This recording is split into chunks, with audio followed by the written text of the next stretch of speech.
So there is no depth of this material. According to statistics, there will be about 10% increment every year. So availability of it is increased by 10% because of increase in population and GDP. So it's a very important feedstock in the by keeping sector economy in the focal context. So at present, near to 5% is being used as a resource. So to go up, now I will again come to the urban context. I would try to discuss about the biocycles, which are very open biocycles. Urban systems has huge anthropogenic activities and are creating issues with respect to global climate change. Concentrated areas, which is having direct influence on the global climate because of its resource consumption and waste generation. So we can come up with a circular models, circular regenerative models, and trying to loop all the materials which is in the system by a proper recycling means. This the hypothesized thing which we try to propose.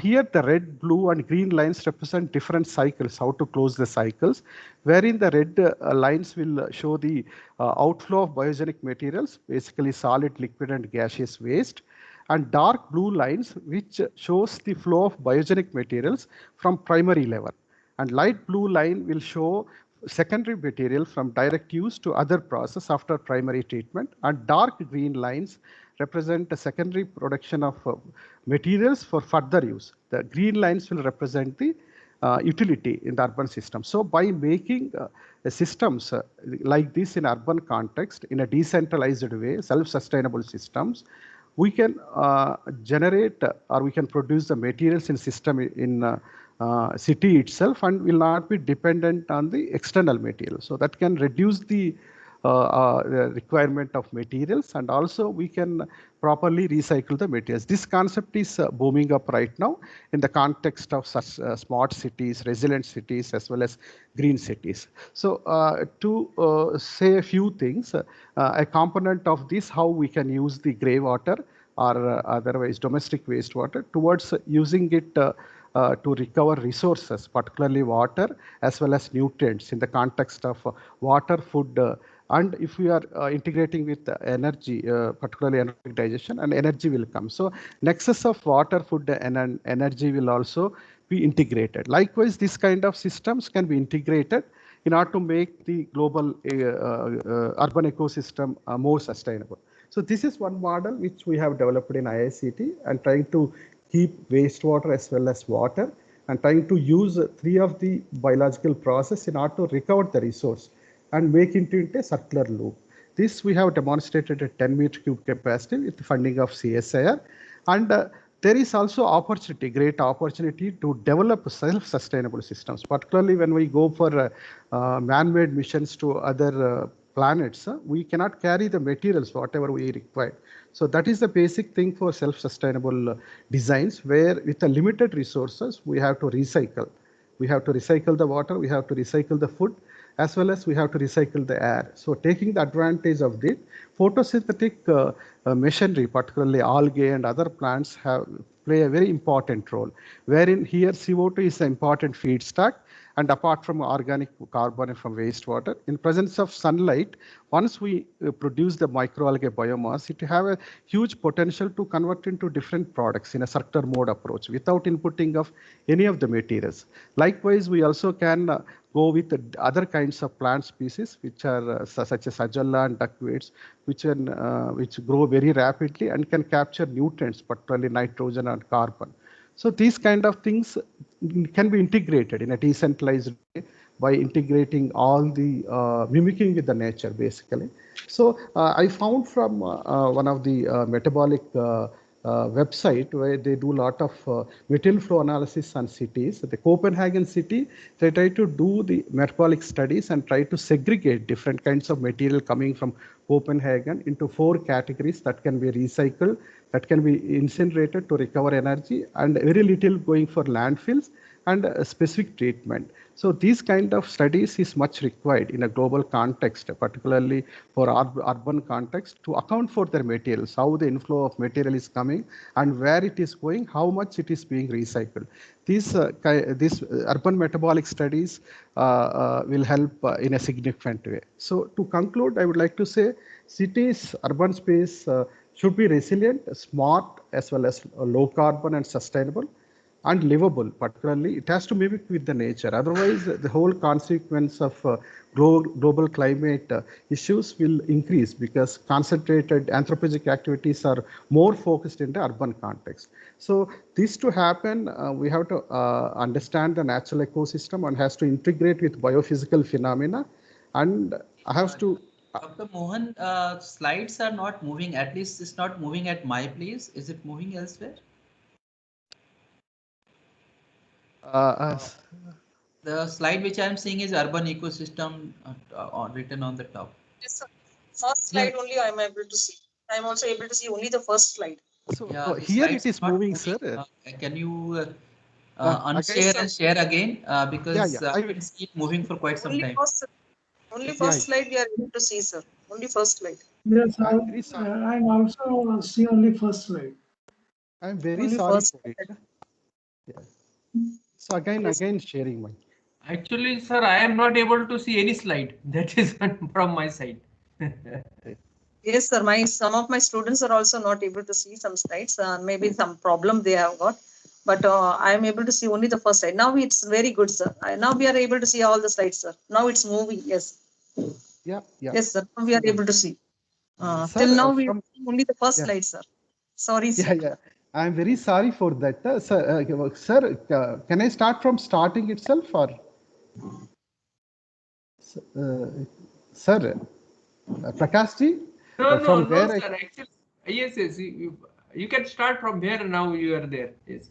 So I'm almost at the end of the presentation, the final slide. So. Because we have heard you, whatever we say, though there were no slides, but we have heard you. The content we have already taken. Yes.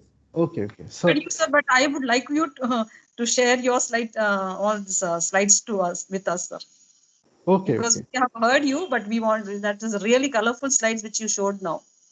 Yes, I'm very sorry for it. I don't know that I'm not. So can I go each slide in a single sentence so that Yes, I yes, can connect? yes. Sir. That will do. So Yes, That will do. sir, yeah, that yeah. will be very good, sir. Yes, sir. Thank you, sir. So the first slide, urban context, I would try to address the cities, how important are cities with respect to environmental scenario, because they represent, even though they represent 2% of area, they contribute for 80% of GDP, and also they are responsible for 75% of global consumption as well as 70% of global emissions, which is a significant figure which needs to be addressed for future sustainability studies.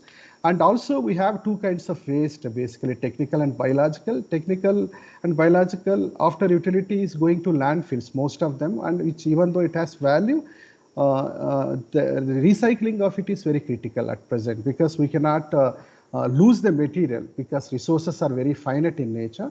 And recently there is one article in Nature which shows that the anthropogenic mass in particularly 6th month of 2020 has increased, crossed biomass, which in the starting of 20th century it is 3% of total biomass, but now it exceeded the biomass, which is a significant concern, need to be addressed, which will have direct consequence of biophysical phenomena of activities. So we have to move from linear to circular economy. Linear economy like take, make, dispose practice will not be sustainable. So we have to move to circular economy in order to recover the materials and also adapt to biological things. When we are talking about biogenic materials, when we mimic the nature and try to recover it in a biological pattern, then it will also address the ecological resilience. That is the self-regenerative approach.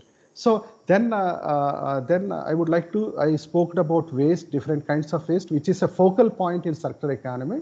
And India has a huge amount of waste. Every year there is generation of 10% of more of waste, which can be used for circular purpose. In a recovery purpose, and discuss a little bit on concept which we have developed to close the biocycles in urban context, how we can make self-sustainable cities by using the materials, recovering the materials, by adopting some of the technologies as much as possible, not depending on the materials from exterior of the urban ecosystem. So that will become self-sustainable cities, which will have less harm on the global climate. So likewise, I told some of the examples and spoke about need for self-sustainable biorefinery system, similar to the Madman mission, where they are adapting by using photosynthesis as a basic concept, so that no input of material will be required. Only it can take the CO2 and waste nutrients and convert into biomass that can be used for many purposes. So these kind of centralized, decentralized systems are much needed in urban context, making into segregated pockets who can make the complete loops mimicking with the nature. So likewise, we can go with other kind of plant, azolla, which have a rapid growth and take nutrients very effectively with good biomass growth. And spoke about one of the Copenhagen study, metabolic study, how they have segregated material by accounting mass material flow analysis and segregated into 4 categories: recycling, incineration, landfill, and specific treatment. So this kind of studies will help to understand the city's inflow and outflow of materials and how it is using and how it is being stocked and what can be done specifically to resource recovery, resource management aspects. So to conclude, I would like to say that cities should be sustainable, very smart and resilient also. It has to mimic with nature, and understanding the material flow in cities is very important in order to design the metabolism that should be looped in the system itself to loop the biocycles. So I would like to stress that regenerative and circular approach are one of the strategies which will help to manage the resource in a very effective manner and also have a very good consequence on global climate issues. And this requires a proper planning and integration of multidisciplinary, as directors are told that different kinds of, starting from management, policy, to different sciences as well as social workers in order to make it more practicable. So with this, I would like to conclude, and I would like to thank again Neeri for giving me this opportunity to share my views on circularity aspects, specifically to urban context with the children. Thank you very much. I'm very sorry for you. Sir, thank you very much for addressing the urban challenge of transitioning from a linear to a circular model of resource management. This is really the need of the hour, and I think your address on this auspicious day, so cities, it will help in cities management and it will be taken up in near future. So this is end now. This segment ends because our resource persons, experts have given their opinions and thoughts. So now students, it's your turn. If you have any questions, you can ask. That question will be passed to the concerned expert. Yes. Sir, I have a question. Yes, please go ahead. Yes, sir. Good morning, sir. Myself, Ajit Deshmukh. I am from KVVS in Nagpur in class 9B. So my question is for Gopal, sir. How is the increase in demand for energy affecting our environmental adversely?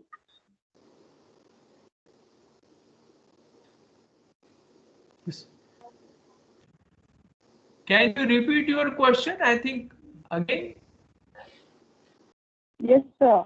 How is the increase in demand for energy affecting our environmental adversely?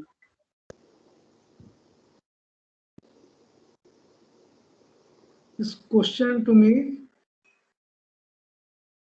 Yes, sir. So what is that? Increasing demand of the energy? Increasing affecting our environment adversely. How?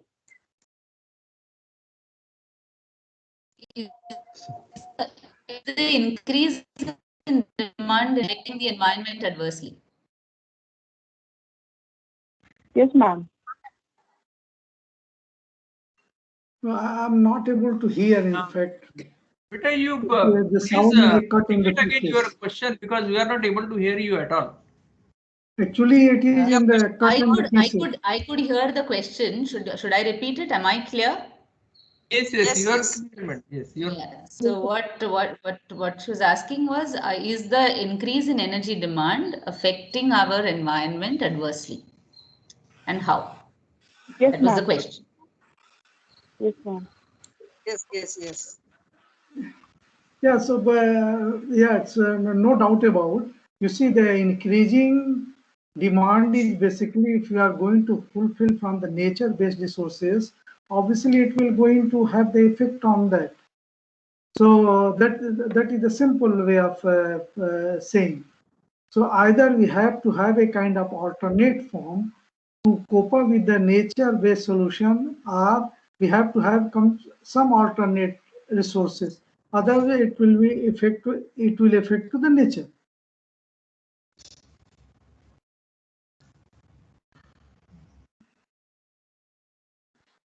student, did you get your reply? Okay, sir. Okay, sir. Thank you, sir. Okay. Some more questions if you have, students? Yes, sir. Yes, sir. Myself, Mahisni. I am from KVVSN Nagpur, class 6th. Sir, my question to Tejal ma'am. Ma'am, my question is that why is cloud a color convoy?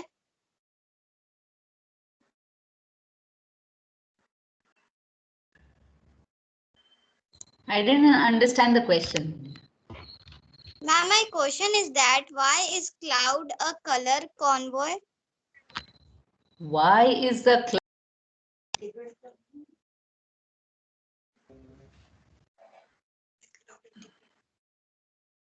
Madam, you are not audible.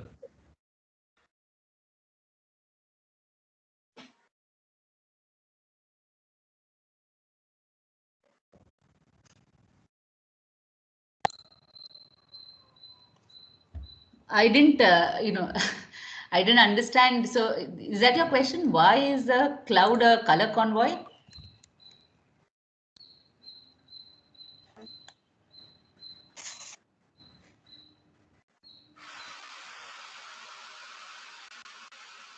I don't think I've understood the question. Mahi, are you asking why is the cloud of different color? Is that the question? Yes, sir. Okay. So that's very simple, right? And dark clouds have got a higher density, and the lighter color has got lower density. Okay, and sometimes cloud cover related color also changes because of the aerosols, the particles in the atmosphere, and the sunlight, reflection on that. So I'm not sure we got the right answer, but that's how it is. Okay. Yeah, not sure. I was not sure I understood the Yeah, question. it did come out. Yes. Thank you.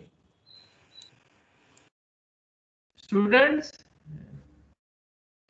Ma'am, I have a question. Myself, Devanshu Singh. I am from KVVS in Nagpur. I am studying in 6th day. My question is to Tejal ma'am. Is climate change caused by humans? Yes, the climate change that we are experiencing right now is caused by humans. There has been other kinds of climate change that has happened in the past. We had the ice age, etc., right? And those happened over long periods of years, thousands of years. The climatic system changed. But what we are experiencing now is a very rapid, very fast change. Right? Temperature has been changing very rapidly in the last 20 or 30 years. A lot of that has been caused by not 2030, last 100 years or so. That has been caused by humans. So the current, when we talk about climate change right now, we are talking about climate change that is being caused because of us, all of us, okay, in different ways. Yes, ma'am. Thank you, ma'am. students, any questions? Good afternoon, ma'am. I am Adit Sapori from class 6th A from Kendriya Vidyalaya, Nagpur. I have a question that what would happen if everyone in the world stopped recycling?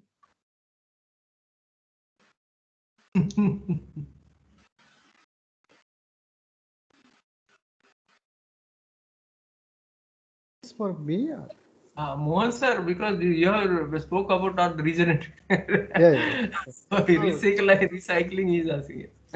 So if everybody recycling is not done, the material will accumulate, and you can see a big hill of waste materials. Like so, it will have even the materials has value. So if you are not recycling, we are losing the materials, and to prepare that material, we required again fossils. So that is also not available for future generation at present consumption pattern. So we have to recycle, and we have to protect environment. By proper recycling, environmental damage can also be reduced. So it's very important to reuse or recycle or refurbish.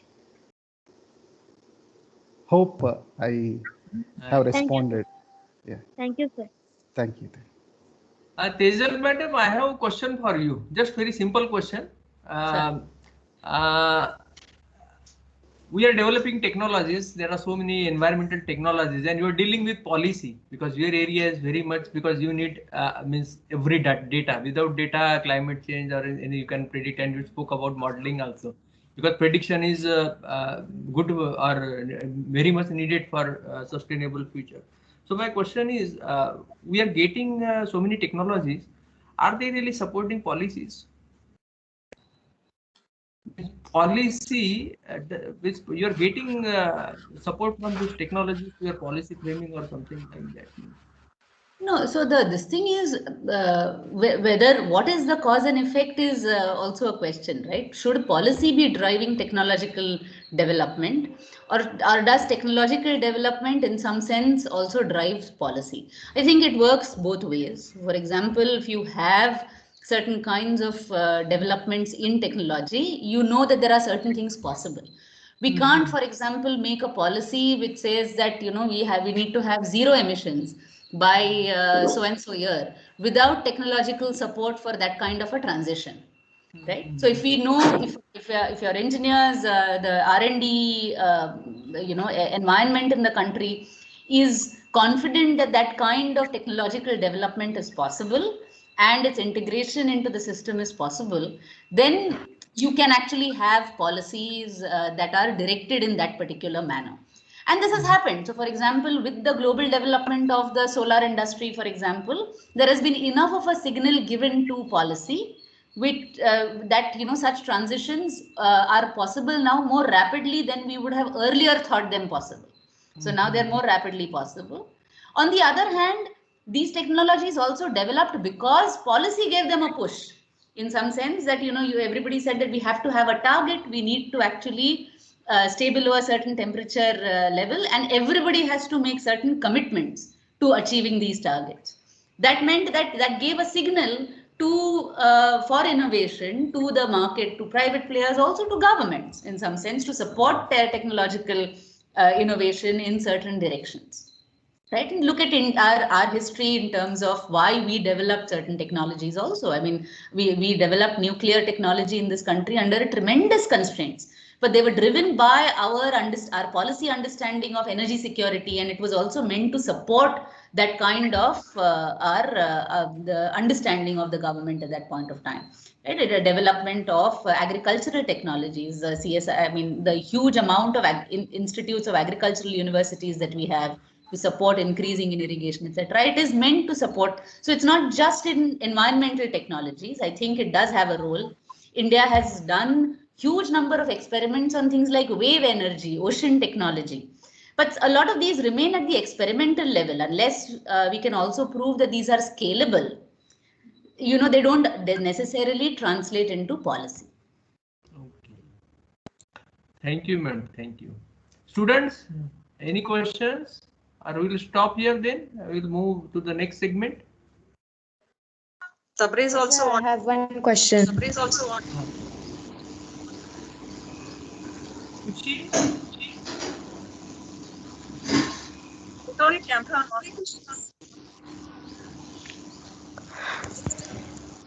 Good afternoon, sir.